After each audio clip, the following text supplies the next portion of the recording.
Pour ceux qui connaissent et qui sont un peu au courant des actualités, je ne vous apprends pas qu'il y a un anime bientôt qui sort sur Chainsaw Man, donc j'en profite pour le caler là, qui est fait par Mappa. Mappa, c'est le groupe qui s'est occupé, je crois, de la dernière saison de SNK et qui s'est occupé de Jujutsu Kaisen. Donc du coup, Chainsaw Man, qui est aussi un manga qui est très très beau, très très déroutant par contre, Chainsaw Man à lire. Déjà, c'est fait par l'auteur de Fire Punch, qui est très connu dans le domaine du manga comme un manga assez bizarre, mais qui a su faire l'unanimité en termes d'opinion. Genre, les gens étaient en mode, putain, vraiment bizarre ce manga, mais il est très très bon. Je sais pas pourquoi, mais je le trouve incroyable. Chainsaw Man a eu un peu cet aspect-là. C'est l'histoire de Denji, qui, avec son petit démon, il remplisse des petits jobs pour rembourser la dette de son père, il me semble. Le Denji, il est en manque cruel d'argent, il vend des organes vitaux, il vend son œil, il vend des conneries et tout. Denji, c'est la débauche, quoi. Le mec, il tient plus qu'à un fil. Bien le moment de mourir pour Denji, hein, pas de bol. Parce que lui, son job, c'est de chasser les démons. Mais à un moment donné, bon, bah, c'est la sauce, quoi. Et donc, le Denji, il meurt. Mais, est-ce qu'il est vraiment mort? Qu'est-ce qui va se passer après? Ça, j'en dis pas plus, c'est vous qui devez le voir. Le style de dessin du manga est vraiment particulier. C'est des dessins qui font assez brouillon, donc ça rend bien pour les scènes d'action. Je dois avouer que c'est pas les dessins les plus détaillés non plus, hein. Ce style un peu brouillon, ce qui est très très bien, c'est que ça colle avec l'histoire et l'univers de Chainsaw Man, qui est elle aussi assez brouillon. Donc ça fait un aspect un peu étrange, qui pourrait faire fuir, pardon, au premier abord. Et pourtant, c'est délicieux à lire. Vraiment, c'est délicieux à lire. C'est un manga qui part d'un contenu assez immature, hein. Denji qui ne vit que pour rembourser ses dettes, et voilà, qui veut profiter de tout, qui veut coucher avec une meuf, qui veut se payer des putes, qui veut se manger un déjeuner, donc des besoins pas forcément primaires, pas forcément nécessaires, mais assez primitif, quoi. Et pourtant, on va avoir un développement du personnage, on va avoir un développement de l'univers qui l'entoure, on va avoir des interactions, des personnes qui vont venir, des éléments qui vont venir lui pimenter la vie, et Denji, il va toujours s'en sortir, mais avec des situations bizarres, tu sais pas comment il s'en sort, il fait des trucs chelous, et ça passe. Et c'est absolument ça qui est divin avec le personnage, et c'est surtout, en fait, le côté un peu comme One Punch Man, où t'as le scénario, puis t'as une phase un peu molle où tu te dis bon, ça va être un manga juste récréatif sans scénario, et puis t'as le scénario qui va reprendre, et là le scénario il va faire comme ça. En gros, le scénario il fait ça, il fait une courbe, puis il s'arrête, puis il est tout plat, et puis d'un seul coup, paf, il monte en flèche d'un coup, et là t'apprends plein de choses, t'as plein de choses qui se passent, etc. Paf, le manga il se finit d'une manière brutale, et tu te dis waouh, j'ai pas vu le temps passer, c'était trop bien. C'est le ressenti que j'ai eu avec Chainsaw Man. Le manga est vraiment vraiment bon. Les thématiques, bon, en plus avec du coup le style brouillon, ça collait bien avec le manga, mais peut-être qu'en anime ça va être encore mieux si c'est avec Mappa et que c'est assez stylé et épuré. Donc je me fais pas de soucis pour ça. L'histoire est stylée, les personnages sont stylés. Un petit défaut, c'est vrai que t'as des personnages qui servent un peu à rien dans Chainsaw Man, mais bon, c'est un manga qui a quoi, 97 chapitres, donc 11 tomes. C'est un manga, il va faire quoi? Il va faire un épisode, quoi, ou ça se trouve il va en faire 40, 60, mais voilà, il ira pas au-delà. Donc c'est une histoire assez courte, hein. À titre de comparaison, One Piece, on est à quoi? Ouais, One Piece, on a 1029 chapitres, là on a 97. Donc voilà, on a moins de 10 fois moins.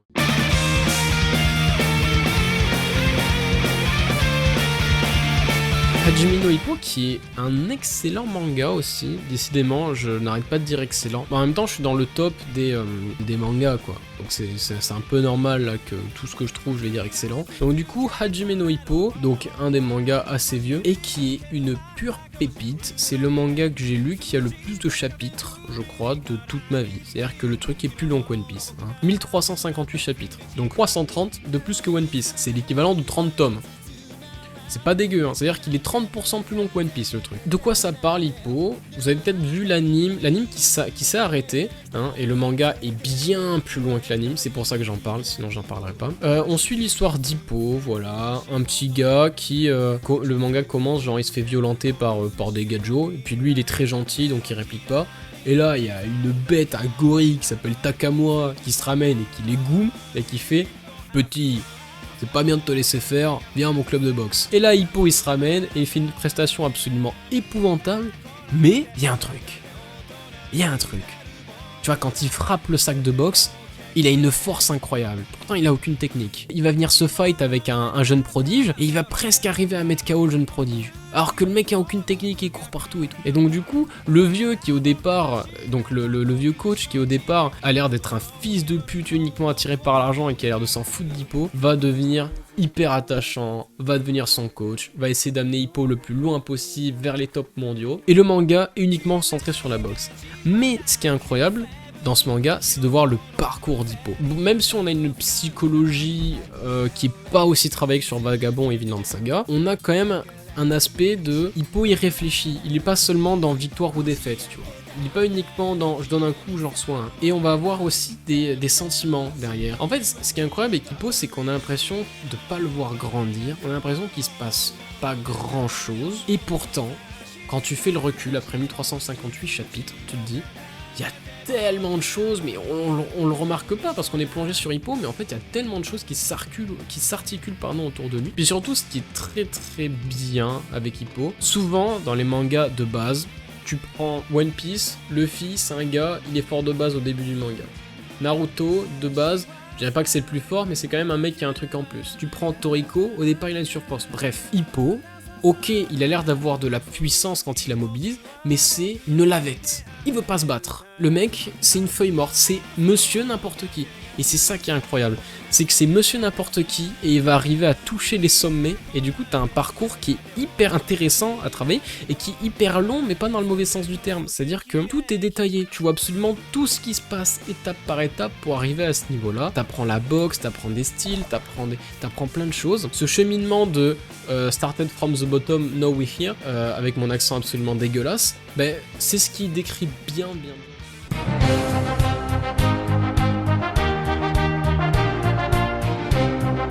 Bouncer, je suis pas sûr que vous connaissez, parce que le manga est pas le plus connu, l'anime il y en a pas, et il est sorti il y a pas si longtemps que ça, il date de 2014. Et le manga actuellement est en pause, et pourtant des mangas j'en ai lu plein, mais lui il se démarque vraiment. Déjà il se démarque pour une première raison, Bouncer, tout comme Young GTO, il n'y a pas de pouvoir, il n'y a pas de super magie, il n'y a pas de... Non, c'est des combats 1v1, homme à homme, et on n'est pas dans la surpuissance. Par exemple, Baki ou Kengan Ashura, c'est des mangas où on n'est plus dans des lois humaines, tu vois.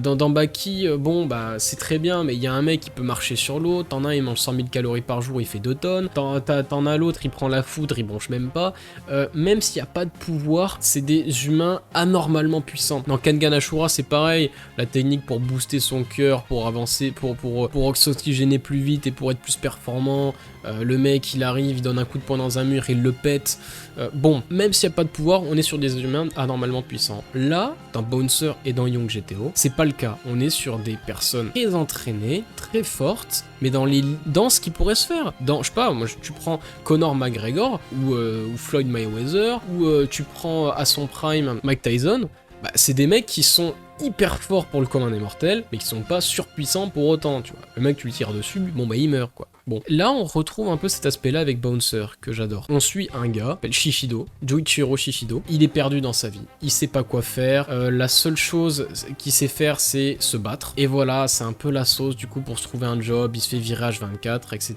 Et un jour, alors je sais plus trop, parce que vu qu'il est en pause et que ça fait longtemps que j'ai pas lu, ça fait 5 ans hein, que j'ai pas lu le premier chapitre, je sais plus trop comment c'est amené, je crois qu'il est dans un bar, ou alors il est à l'extérieur d'une boîte, et il y a des mecs avec un t-shirt marqué Tokyo Fist. Ouais, c'est pas une blague, c'est vraiment Tokyo Fist.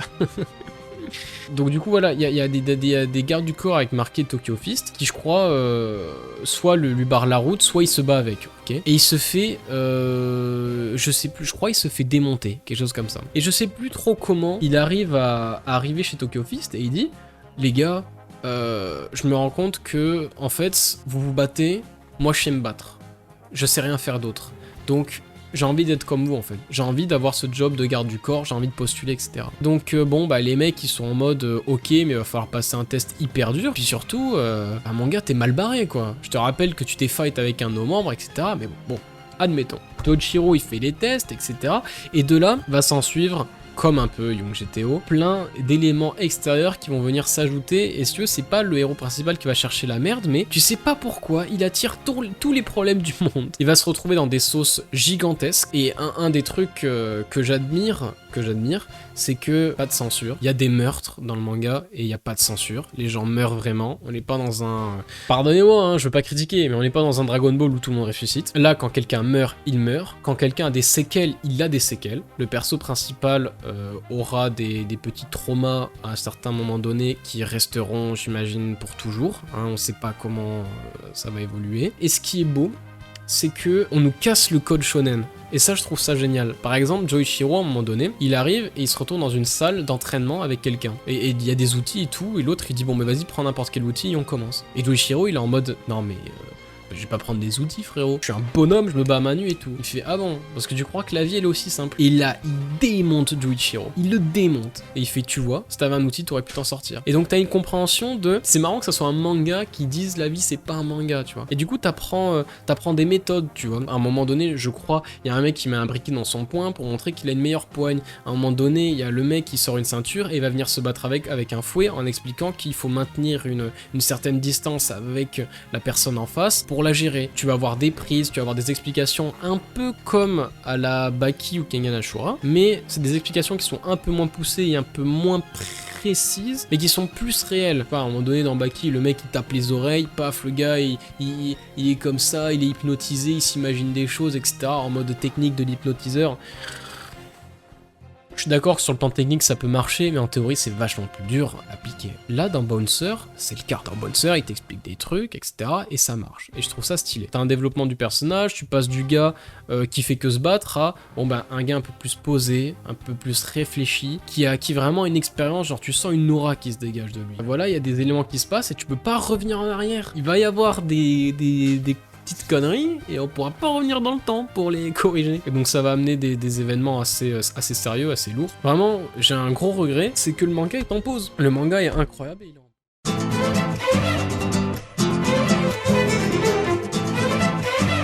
Eh ouais, il y a un faux raccord. Bah ouais, mais là je devrais être en train d'upload la vidéo, hein, mais j'avais envie de parler de Sunken Rock et j'en ai pas parlé, j'ai oublié.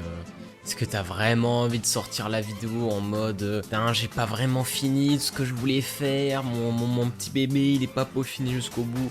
Donc nique sa mère, tant pis, elle sortira en retard comme les autres. J'ai du taf en ce moment, j'ai pas le temps de faire 1 milliard de vidéos et pourtant j'essaie vraiment d'être assidu et de vous sortir 2 vidéos par semaine. Donc j'espère que le petit retard qu'il y aura ne vous dérangera pas. Alors Sunken Rock c'est quoi? Déjà, c'est un manga qui a été dessiné par Boichi. J'en ai parlé maintes et maintes fois. Hein, j'ai dit, pour moi, les 3 grands, Kentaro Miura, Murata, Boichi, voilà, en termes de dessin, c'est des monstres. Bon, bah là, une fois de plus, on retrouve le nom de Boichi. En gros, l'histoire, c'est, t'as un mec qui s'appelle Ken, ok, Kitano Ken. Tu sais pas trop d'où il sort, voilà, au Japon. Il est au lycée avec des gars et tout. Et puis, paf, un jour, il voit une meuf qui s'appelle Yumin. Coup de foudre, il tombe amoureux d'elle de ouf, tu vois. Donc du coup, il la suit un peu, etc. Il la stalk et tout. Et il apprend qu'elle va aller en Corée pour faire des études policières. Et donc là, il se dit, putain merde, mais la meuf, moi je suis au Japon, elle va aller en Corée, elle nique sa mère. Je plaque tout et je vais la rejoindre. Je vais aller là-bas, je vais faire des études de keuf, je vais essayer de la retrouver. Et donc du coup, il y a une ellipse. Et tu vois 1 an plus tard ce qu'il est devenu en Corée. Et tu te dis, il a dû réussir son truc de policier, il a dû réussir l'examen, il a dû retrouver Yumin, ils ont dû avoir une belle relation ensemble. Pas du tout.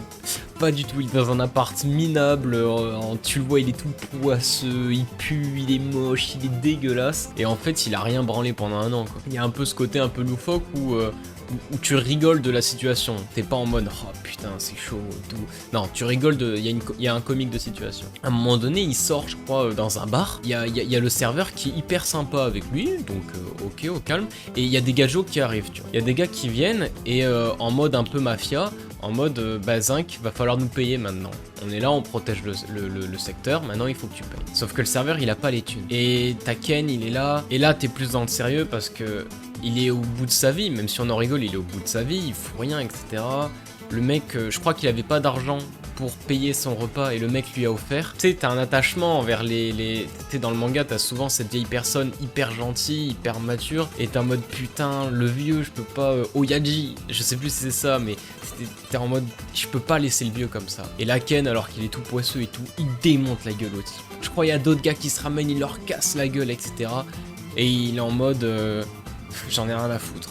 J'ai envie de reprendre ma vie en main. Le repas que tu m'as offert il était incroyable et voilà, je veux pas te laisser crever comme ça. Et là, t'as des gars qui se ramènent.